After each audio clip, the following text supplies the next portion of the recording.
Hello, everyone. Welcome to the Bowlers Union podcast, the only podcast where you're going to get proper bowling chat. And joining Keith and I today for the first guest of 2025 is Hampshire and England Lions Sonny Baker, fresh back from Australia, looking tan, looking smart. How you doing, Sonny? Yeah, good. Thanks. I appreciate you guys having me on. Looking forward to it. Good to have you on, mate. Good to have you on. Quick fire questions. Swing or nip? Swing. Pace or bounce? You know what I'm saying. Pace. Nick off or bowled? Bold. Backhand slowy or knuckleball? Knuckle. Good bouncer or good Yorker? That's tough. I feel like personally, bouncers are better watching. Lovely. So me and Wrighty have had a little guesswork before you come on. I've got 4 out of 5 there, Chris. What about yourself? Yeah, Well, 4 out of 5. Keith was giving it the big one earlier. Oh, you know, me and Sonny were really tight. He's just signed for Hampshire. I was wondering why you were disappointed with my answer to knuckleball back of the hand. I was so... No, do you know what? I recall. So basically, Wrighty, I said to Wrighty, what does he think? And he's saying, yeah, swing. And he's gone pace. So I'm trying to put him off a little bit by saying, are you sure? You think he... and he just stuck with it. And I thought we had a conversation in the gym like last week, not last week, way back, talking about back of the hand slowies and knuckleballs. And I thought you said about back of the hand slowy. So, No, yeah. I have worked on one previously. The only issue is that it's about 50 mile an hour. So Right. I think having a knuckleball that could wobble around would be a naughty little addition. So, yeah. So I did a little bit of research. I did a bit of an Instagram stalk, you see, before the show. So based on your feed, that's enabled me to get the 4 out of 5. But you do strike me as someone who would find a knuckleball easier than a back of the hander in terms of your technique and stuff like that. Yeah, I think so. Especially because I kind of load behind my head. You hopefully would lose it there anyway. So, but yeah, especially with my arm slot as well, like getting all the way around there if you're a little bit down is tough. Yeah, absolutely. Previously, so that's probably why it's so slow. So, want to get into it, Sonny, on how, I mean, we've talked before, but just for the listeners to know about where you came from and what you were doing and stuff like that. We discussed, you were a kid that always bowled quick, weren't you? You were pretty quick. Can you talk us through, obviously you bowl quick, but there's a few things you said to me about you bowling quick. What are you looking to do every time you practice? Well, just on that, I'll give you a bit of background first. But I was a little bit of a late developer. I mean, some of the guys I know have got pictures of them in England shirts when they were 4 years old, 5 years old with cricket bats in their hands, and I wasn't quite to that extent. I only really picked up my coordination when I was like 12 or 13, where I started grew a bit and sort of knew what I was doing with my hands and feet. I started doing karate when I was way younger because I couldn't really control my limbs properly, and I think that helped sort me out. But then picked up cricket at around 10, 11, and then started bowling decent gas at 12, 13, and then obviously got involved in the Devon pathway, did a bit of stuff with them, and then was involved in the Somerset PSPP. I don't know if that's still a program or not, but I think it's changed structure as to how it was. It used to be like you're not quite good enough for the academy, but you're from somewhere else. So the way you train with us is thing, and you kind of train in and around the academy and do a bit of stuff. And Andrew Griffiths is massively responsible for my skill with the ball now. I mean, we did a lot of technical work, but I used to basically bowl rapid leg spin. So I'd be miles like the ball because I was so off it. All my energy's going at like cover, and I'd then be so off it. The only way to get the ball straight is pushing it back in. And then I'd eventually get behind one and blow poles out, and it's like, hello, that's interesting. But my difference in speed was crazy. A bit of work with Griff, gradually straightening up my wrist, and then by trying to bowl offies basically with my wrist right down this side of the ball, really exaggerating it, and then straightened up. Can now go either way. So he's probably the most responsible for my skill level. That's for sure. Tell you what, that right, and just thinking of that, that must have been horrible as a kid if you're facing some kid that could spit one out at 60, then hit you on the head at 85 or something. That must be horrible. In its own right, it's actually not a bad tactic for T20, is it? Do you know what I mean? Like, genuinely. And then just get straight behind one. Oh, sorry, lad. Where have I heard the name Andrew Griffiths before? I feel like you're not the first person that said it. Is he like a bit of a Somerset legend, or? He's coach at Somerset. He's been on the pathway for a while now. He came and did consultancy, like for coaching the first team, while we were in the middle of trying to find a bowling coach. And now he's come back to do some stuff for the pathway. Currently working with my little brother. So he's doing some good stuff. But I wouldn't be surprised if I'm the only one to have given him a good. If I'm not the only one to have given him a good review. So are you saying there's a second coming of absolute gas, potentially? He's definitely more skillful than me, that's for sure. Like, he could swing the ball both ways when he was, like, how old had he been? 14, 17 now. He was obviously, while I was going through my skill development stuff, he was basically just copying the drills I was doing, and we were talking about it in nets and stuff. And yeah, we always talk about cricket and work on stuff. But yeah, he's probably a more rounded player than I am, I think. And yeah, I always tell everyone he's going to be better than me. So the younger brothers is, though, aren't they? The younger brothers are always better. So they have to survive, don't they? I think that's. Yeah. I think you're a younger brother, aren't you, Keith? I am, yeah. Best out of them all. Oh dear. So I wanted to talk about this as well. So is the traditional pathway for someone from Devon, because the Overtons are from Devon, right? And we've had them both on. Like, what point does Somerset actually get hold of you then when you're down that way? I think the pathways probably gradually got better. It was a little bit.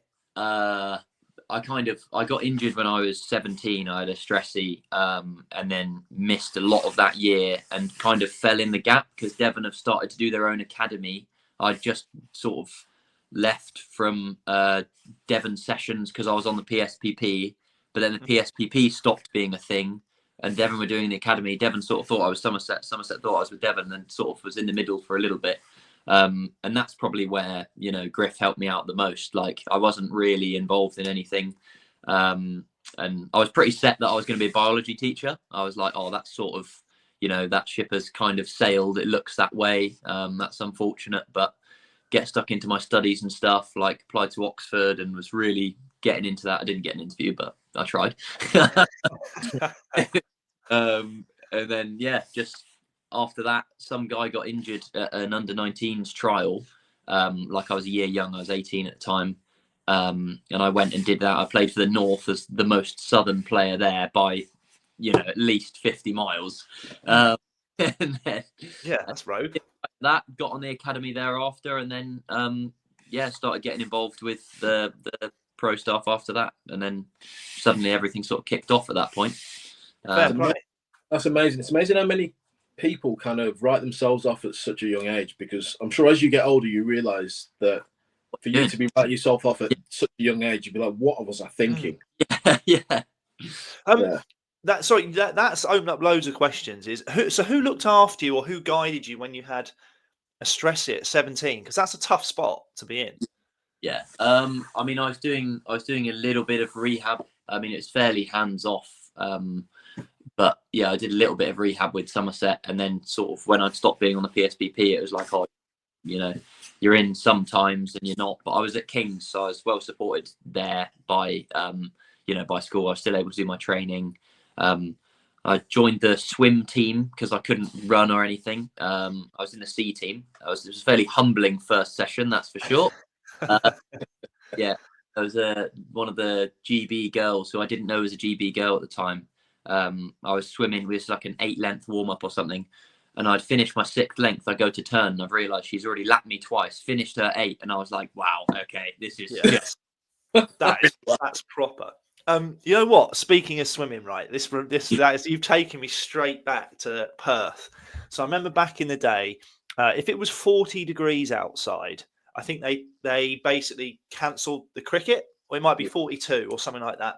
But we were there on like a camp kind of thing. So we all trained with the Paul Terry Academy, And then we played for our grade teams on the Saturday. And it was something like 42. So the cricket got shelved. But because we were part of this academy or camp, we went to go training. And basically, because it was 42, they were like, we're not going to do this run called Jacob's Ladder. I don't know if you know Perth or you've heard of it, but it's basically, I think it's Kings Park in Perth. There's basically, it's like a cliff face and there's just some steps that just go straight up. And the idea is you just run the steps, like horrific. And I remember because it was 42, that got cancelled as well. Right. And we ended up going to a swimming pool. And I remember at the time thinking, happy days. We're swimming. We're not going to be doing any of this running lark. Got in the pool, literally like 2 lengths. I felt like just drowning in the middle of this pool. Honestly, it was so like an Olympic pool. I don't know how big they are, but yeah, none of the lads could swim. They're massive. You like I've been in one before. I think I went on holiday with me and Dad were going and swimming in this, like, there's an Olympic pool set up near there. And yeah, it just keeps on going, doesn't it? You're paddling and paddling and paddling. You're like looking up. Oh Jesus, I'm still nowhere near the end. It's 50 meters. Horrific. Hell of a difference. If you haven't been taught the proper breathing as well, which we hadn't, we were just a couple of English lads chucked in and they just assumed we'd handle it. Like we were just like head down, you know what I mean? There was no kind of stroke, breathe. Yeah. Is it 3 strokes and then breathe or something like this? Something like that, yeah. Yeah.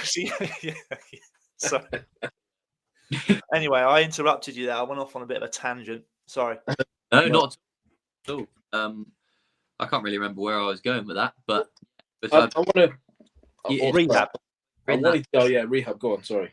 No. I was just saying, when you're in that situation, it's a lot harder to see the big picture of, there's people who've been signed when they're 25 and onwards. So why would I possibly write myself off at 17? What do you mean?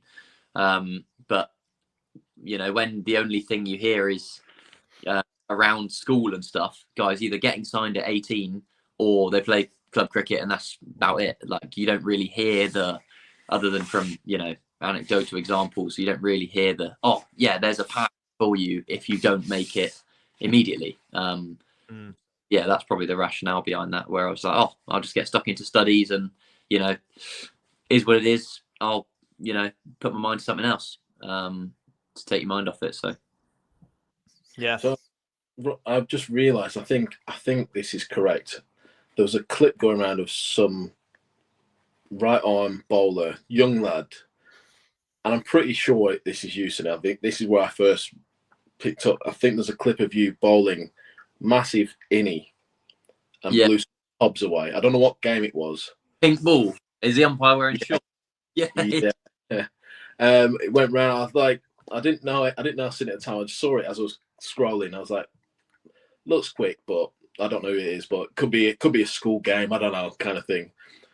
And then not too long after that, obviously the 100's on and Southern Brave, and then they have an injury, and the replacement, they're getting Sonny Baker from Somerset. Never heard of this kid before. And I got introduced to you at the hotel, didn't I? I think you were having breakfast, I think. I went and caught up with Pop. So that's where I first realised that was you. And also I'd heard a few whispers of this Sonny Baker, have you heard it? He's bowling rockets and blah, blah, blah. Then you have another stress fracture again?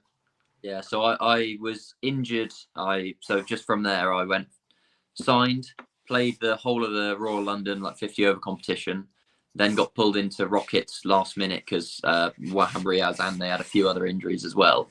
I didn't end up playing, but that was awesome. I was just grilling him for information with my little notebook there. It was amazing. He was so patient with me as well, which was just awesome. Talked about all sorts of different stuff. Predominantly field settings. I hadn't played a great deal of T20 cricket. Talked about a little bit, which was awesome. And then thereafter went and did some stuff with England under-19s, and then went to the World Cup in the West Indies and got stressy. So then I missed the majority of that year. Came back in my first game. We got bowled out for 120 in a 50 over comp, and then knocked it off in nearly 10 overs. And I went for 38 off my 2. I was like, yeah, cheers, lads. Good entrance back. And then did all right after that. And then got pulled into the Brave. And then, obviously played because they similarly. First night I got there, I had Tamal Mills' room, so I was buzzing with that, and then was quickly moved away from the balcony view. But it was good.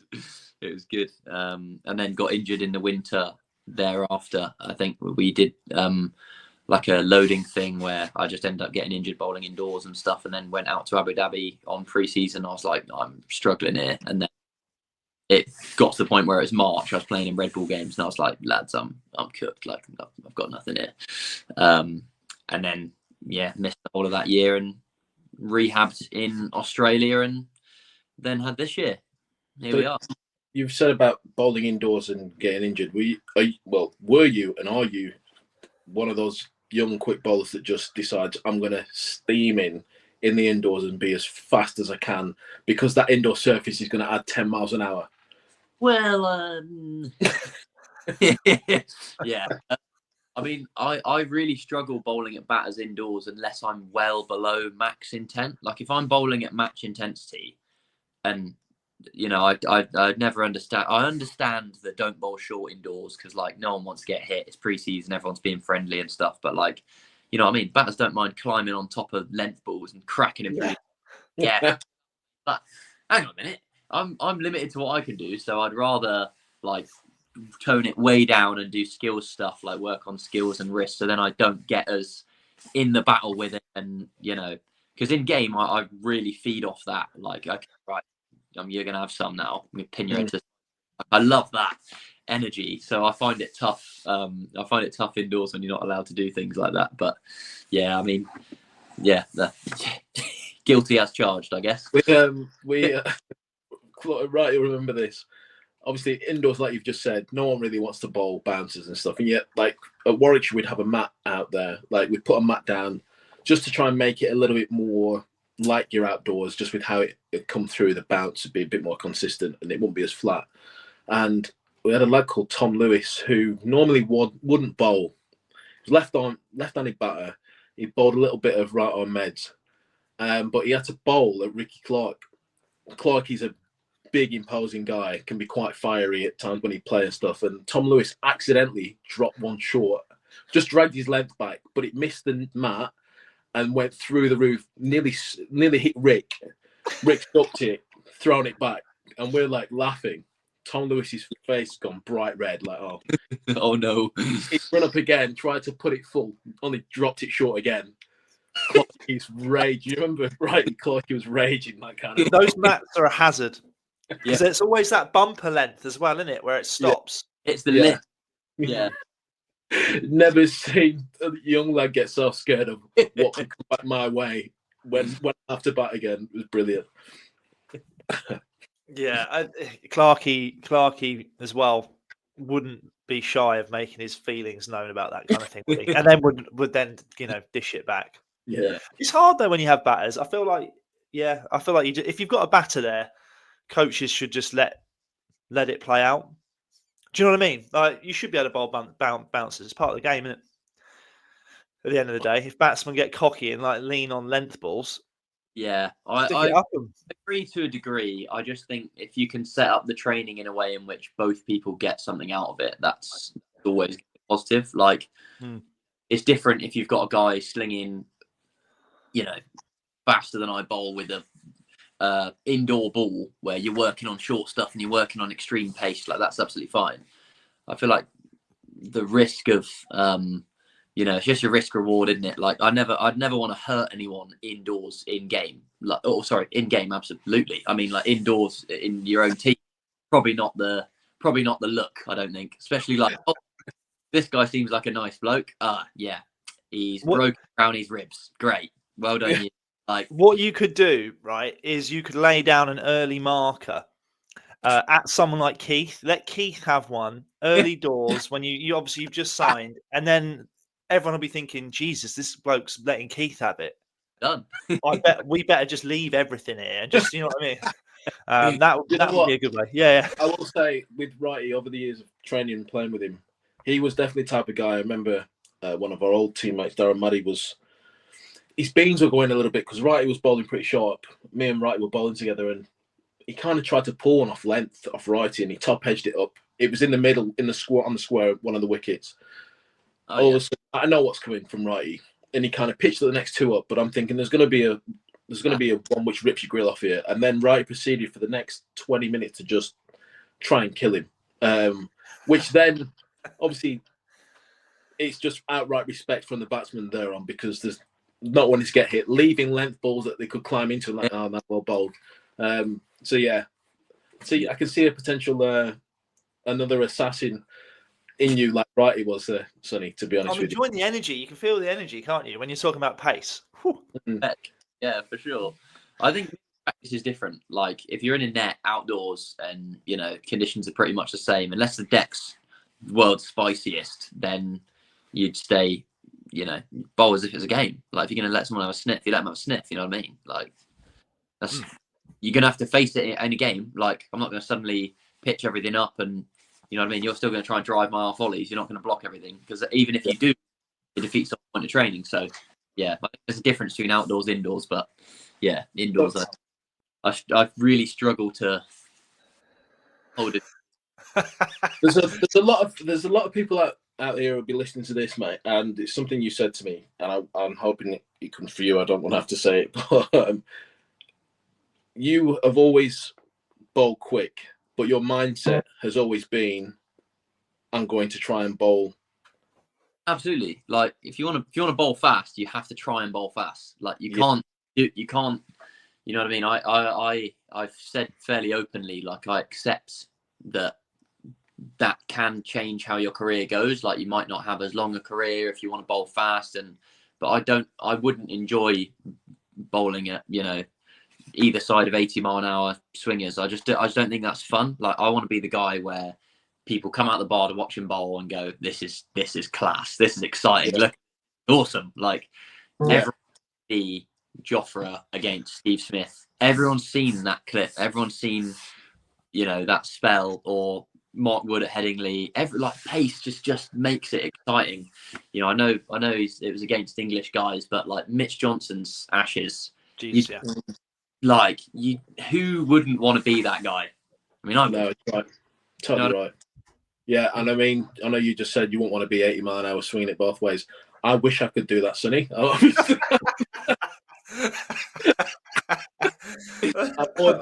more the 70. I'm more the 70 mile an hour. I'm more the 70 mile an hour swinging it both ways. I'd love to be 80, but you know, obviously that's the difference between me and you, is you're able to go into the 90s and do it as well. On a serious note, though, there, Keith, where you did used to bowl quicker, because you had that ceiling, it enables you to operate how you do now. Whereas if you started out like now, people at the age of 20, people will probably be like, who's this bloke? Yeah. Who's this guy who's been playing football for how many years? Yeah.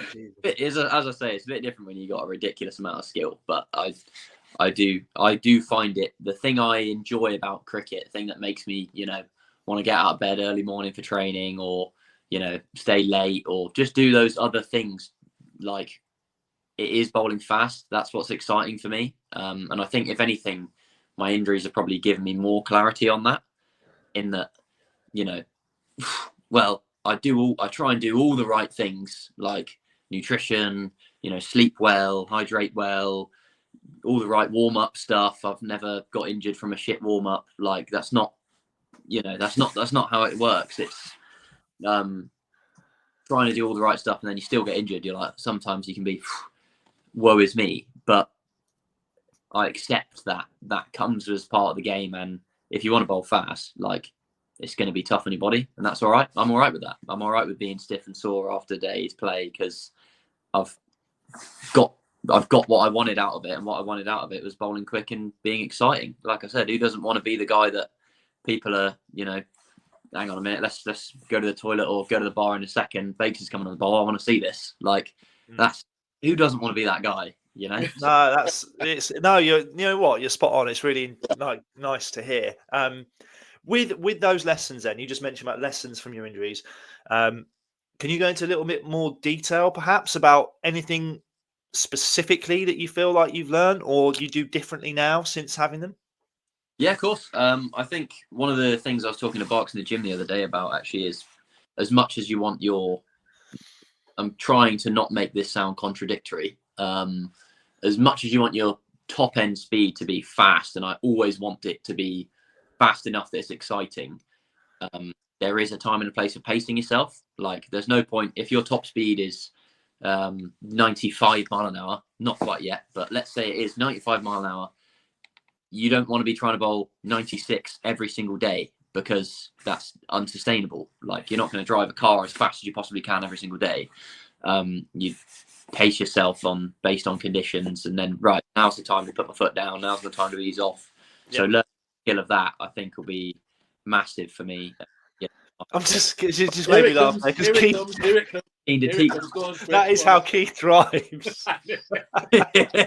He changes car every 6 months, but every time I do a new podcast, he's got a new car.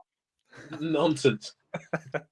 No, you bang on. You bang on. I mean, this is an interesting topic though, because you do hear, people talk about how injuries almost aren't part of the game, and it's lazy training or S&C advice, that kind of stuff.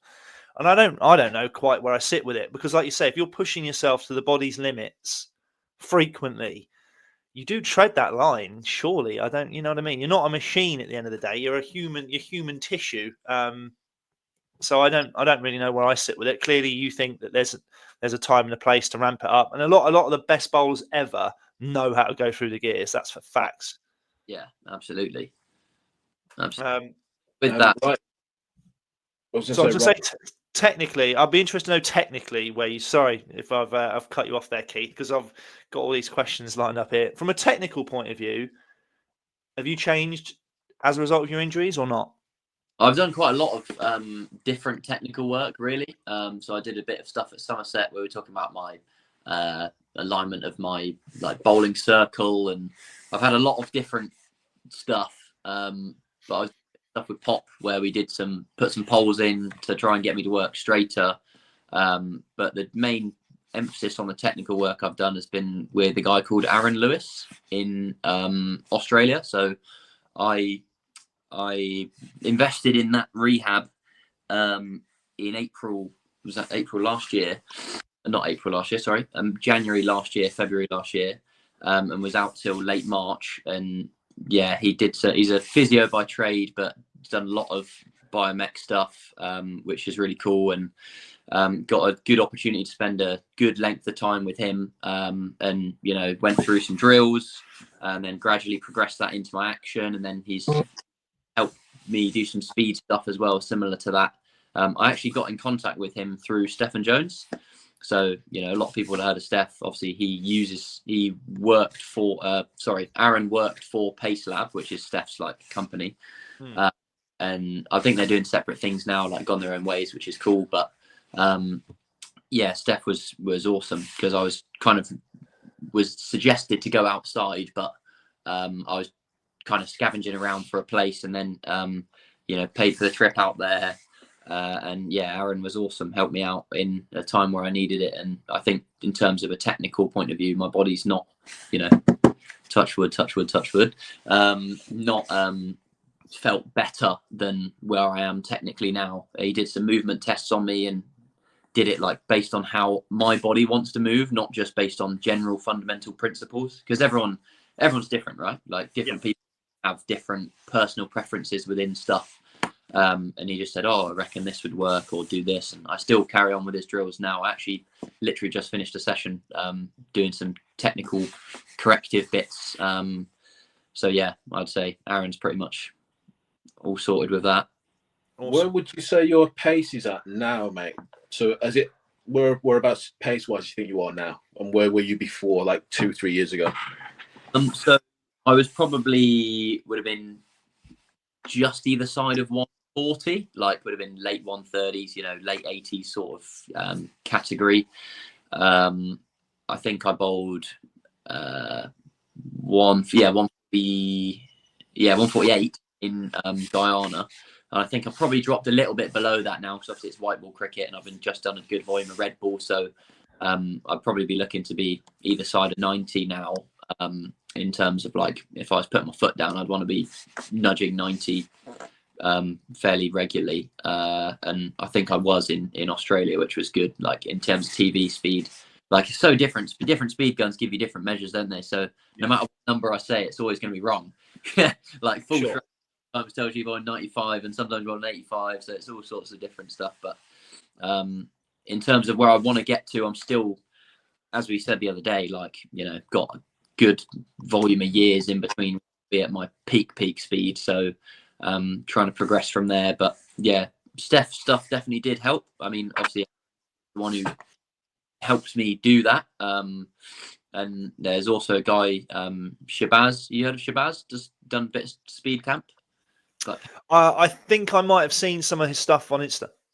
yeah, he does a bit of stuff as well. I mean, he's very open about, like, I've spoken to him more around nutrition and, you know, I mean, he's got a guy who works with him called Pete Marcasciano, who is just like unbelievable from nutritional standpoint. So I try really hard to look after that stuff, just general bodily looking after bits. That's his absolute forte. He generally works with boxers, and Shabazz similarly kind of tries to set up.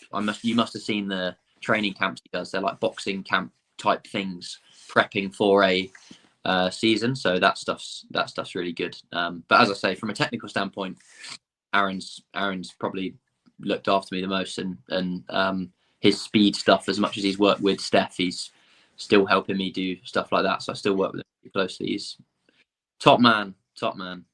Yeah, awesome. So there's a question I know Wrighty wanted to know. It'd be interesting if you're able to go into it. Is they moved to Hampshire? What got that going?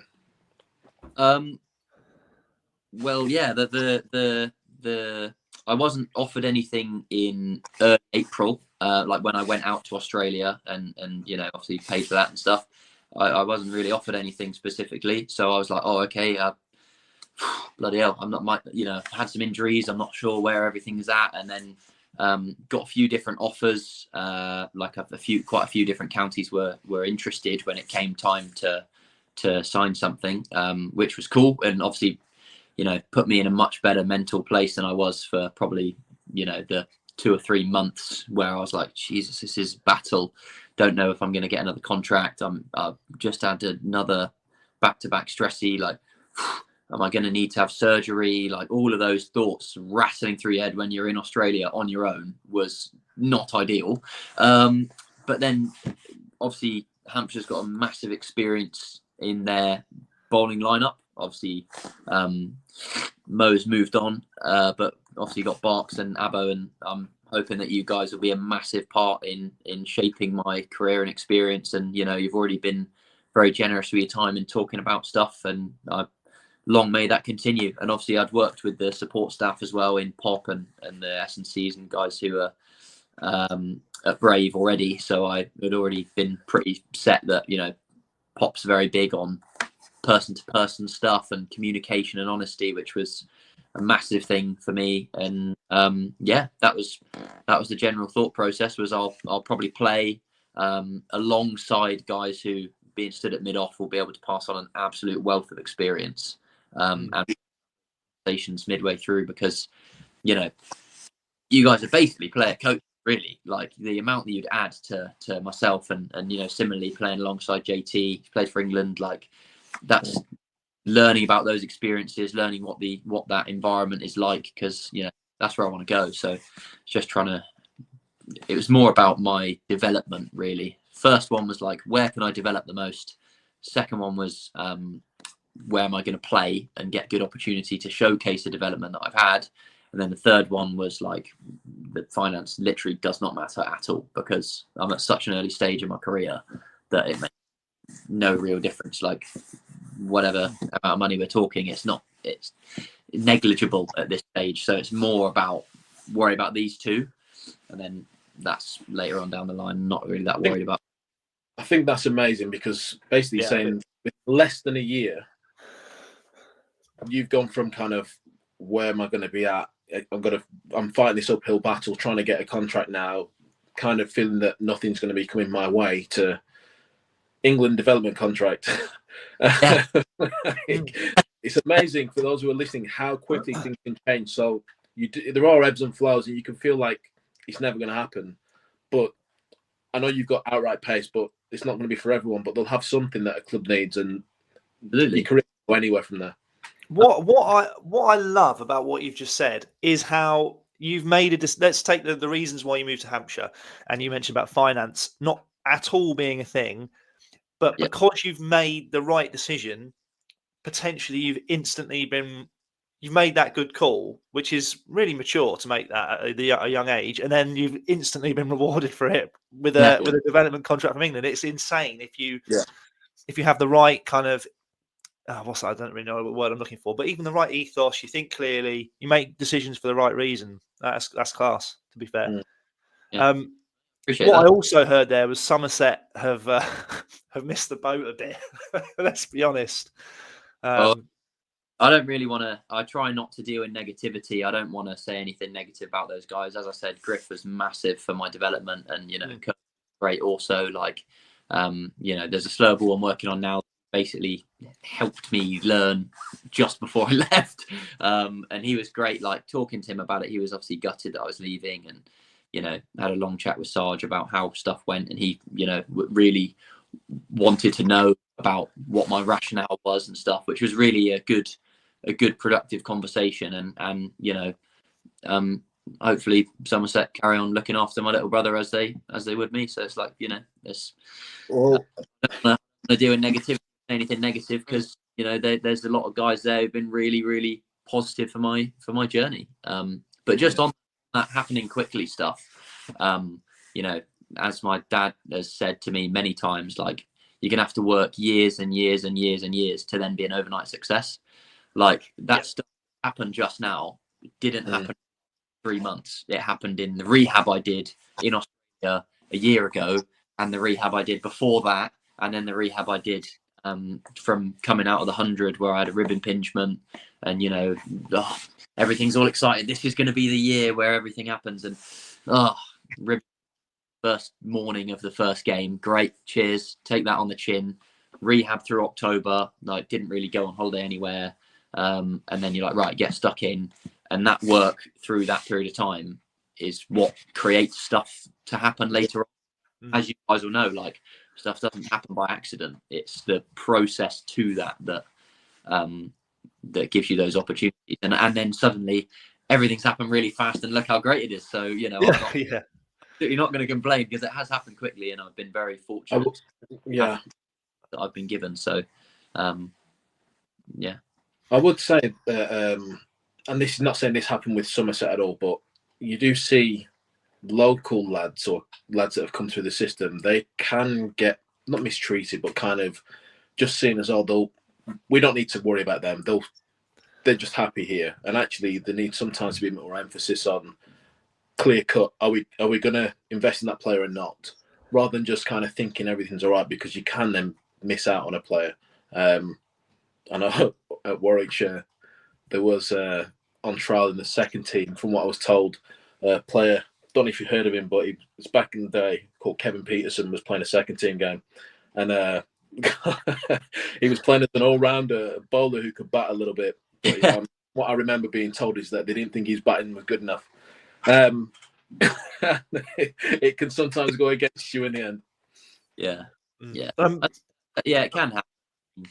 As you say, it's easy to presume that they'll stay. They've been on the academy. They'll tick along as they would do. It's nothing we need to worry about, and we don't necessarily need to show them as much love as we would someone coming in, because they're new and they need to feel in the environment. So it can happen, but as I said, a lot of guys at Somerset have been really positive, and I don't want to be too negative about that, but you are right that, and when speaking with other people about that, they said similarly, it's often that local lads will get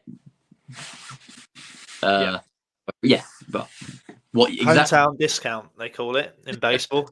Can we talk a little bit about your winter before the end of the show, because obviously this tour to Australia has gone particularly well, and it's not easy for people back home, is it, to get lots of footage of it? Obviously, we can see a bit through the MV Play, which I'm sure you use or whatever. Yeah, what was that like to be involved with that camp? And did you? I'm assuming you enjoyed the Aussie conditions. Well, pace and bounce, yes, please, absolutely. No complaints, Mike. It does make a difference when the ball gets past 30 overs, though. Oh my lord! Like having the keeper stood back probably on the 30-yard circle or past, where you're like, oh yeah, new ball, loving it, flying through, and then once it feels like almost someone's taken a pin and just taken all the air out of it, and then suddenly it's not the same zip. I was like, wow, I'm not. Feels like I'm bowling the same speed. And I was speaking to Cunny, the analyst. He's at Knots and Rockets, and obviously at Lions. He was awesome, and he was like, yeah, the ball speeds are actually exactly the same, but the keeper's going to have to stand closer because the ball's just got older. It's not as much carry. But yeah, so went to obviously rehab from the 100, then went to Guyana, which was an awesome comp. Obviously didn't do particularly well as a team, but that's okay. That happens. It was good fun. Conditions were pretty. Pitches weren't particularly conducive to pace and bounce. I'll put it that way. I was more likely to hit someone on the shin than the head. That is for sure. But just some good opportunity to play outside and spend some time around the group and get to know the lads and stuff, which was awesome. And then thereafter, a little bit of break and then some stuff indoors prepping for the Lions.